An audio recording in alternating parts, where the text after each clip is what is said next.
Bonjour, bienvenue à l'atelier du Meeple. Mon nom est Martin et aujourd'hui, on fait une organisation de jeu. C'est le petit Wingspan Pocket. Wingspan Pocket, ça vient tout juste de sortir et je pensais probablement pas l'organiser jusqu'à ce qu'on me demande si j'allais le faire. Et là, j'ai été voir ce qui existait et il y a quelque chose, il y a des choses en tout cas qui ont l'air intéressantes. Alors, je pars sur le principe que je vais peut-être faire quelque chose ou que je vais peut-être prendre quelque chose qui existe ou le transformer. Je ne le sais pas encore, ça dépend. J'ai vu qu'il y avait 3-4 affaires, alors je vais poursuivre mon enquête un petit peu plus et je vais essayer de voir s'il n'y a pas quelque chose qui ferait pour organiser ce petit jeu de façon toute simple mais efficace. Alors, on regarde ça ensemble.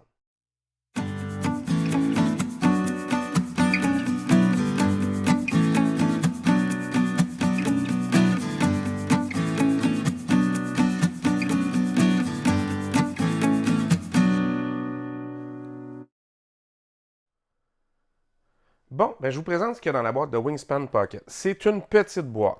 Si elle n'était pas si épaisse, elle serait vraiment dans la catégorie Pocket. Mais c'est pas grave, c'est facile à transporter, c'est tout petit. Vous avez d'abord le livre de règles, vous allez un livre de règles pour Automa, parce que chez Stonemaier Games, ça vient toujours comme ça. Vous avez des aides de jeu qui, même dans un jeu de cartes, est essentiel de nos jours. On ne passe pas à côté de faire un aide de jeu. Vous avez 5 petits marqueurs pour vous aider à suivre le cours de votre déclenchement d'action de cartes. Vous avez un gros paquet d'œufs, tout rose cette fois-ci. Vous avez des petites cartes objectifs. On vous conseille de jouer votre première partie sans les fameuses cartes objectifs. Mais moi, je vous le conseille de les mettre dedans. Là, si vous avez déjà joué à Wingspan, vous n'aurez aucune difficulté à ajouter ça. Et vous avez un méga paquet de cartes qui est divisé essentiellement en paquets de cartes de différents oiseaux, exactement comme on avait dans Wingspan. Vous avez le coup en haut pour les mettre en jeu, des habilités, des pouvoirs bruns à déclencher. Alors, il y a toutes sortes d'affaires comme ça. Et vous avez, et là, on ne va pas aller trop loin, punk, la petite carte pour mettre en jeu les différents objectifs de partie, comme ça. Alors, c'est tout simple. Vous n'avez pas besoin d'un gros plateau de jeu pour ça. Et les cartes sont soit face ressources, c'est soit une, soit l'autre. Des fois, il n'y en a qu'une seule. Et ou elles sont côté oiseau. Vous êtes tous habitués à ça, le nombre de points, le nombre d'œufs qu'ils peuvent pondre, leur wingspan, le petit fluff qui explique l'oiseau et le pouvoir en dessous. C'est assez simple. Vous avez ici le carton premier joueur. Alors, ce n'est pas un jeton, c'est une carte parce que c'est un jeu de cartes essentiellement. Et vous avez des cartes automa ici qui sont toujours représentées chez Stonemaier Games par le petit logo comme ça de l'automa. Vous avez une carte automa pour suivre le jeu. Alors, vous avez besoin de celle-là aussi. Et vous avez des cartes nids qui sont vos nids de départ en fonction de vos couleurs. Et quand vous les retournez à la fin, ben, vous allez pouvoir compter vos points comme ça. Fait que c'est assez simple. Fait que vous n'avez pas grand-chose dans le jeu. Et je ne pensais pas du tout l'organiser. Du tout, du tout, du tout, du tout. Mais euh, Marie, une amie, m'a demandé est-ce que tu vas faire quelque chose vas-tu l'organiser Puis là, je dis ben, je vois pas l'intérêt. Il n'y a pas tant de choses que ça. Puis je suis allé voir sur Thingiverse, sur Maker World, puis tout ça.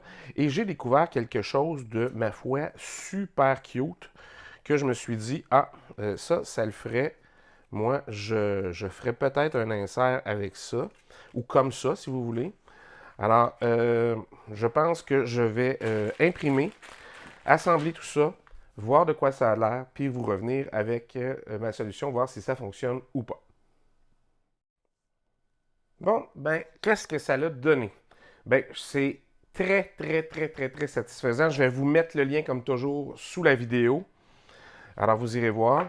Alors, à date, vous n'êtes pas surpris. Hein? Les livres de règles sur le dessus. Et vous avez les aides de jeu aussi qui vont sur le dessus. Et là, je me suis gâté parce que pour faire des ressources, l'autre fois, et des jetons, j'ai acheté quelques filaments de couleurs différentes. Alors, j'en ai profité pour que ça fasse plus cute.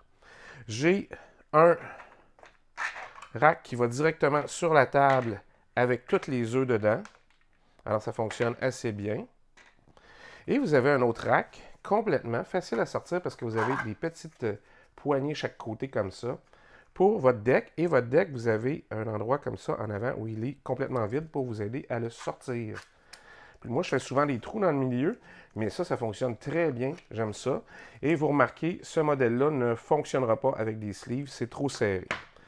Vous avez dans le fond, ici, un petit espace encavé. Vous voyez, plus creux ici. Et quand même surélevé pour être capable de prendre facilement les cartes automa dans le fond. Quand elles sont bien à plat, bien, vous pouvez passer votre doigt en dessous ici facilement. Si on tourne sur le côté, vous avez un petit endroit fait pour les cartes objectifs. Et il est très très bien fait parce qu'il descend en pente sur le côté ici et sur le côté là. Alors, même si vous ne placez pas vos cartes d'une belle façon, d'une façon très, voyons, au bon endroit tout de suite, ben, vous n'allez pas les endommager en les mettant. Et vous avez 5 petits recess pour mettre vos plumes qui sont vos choses.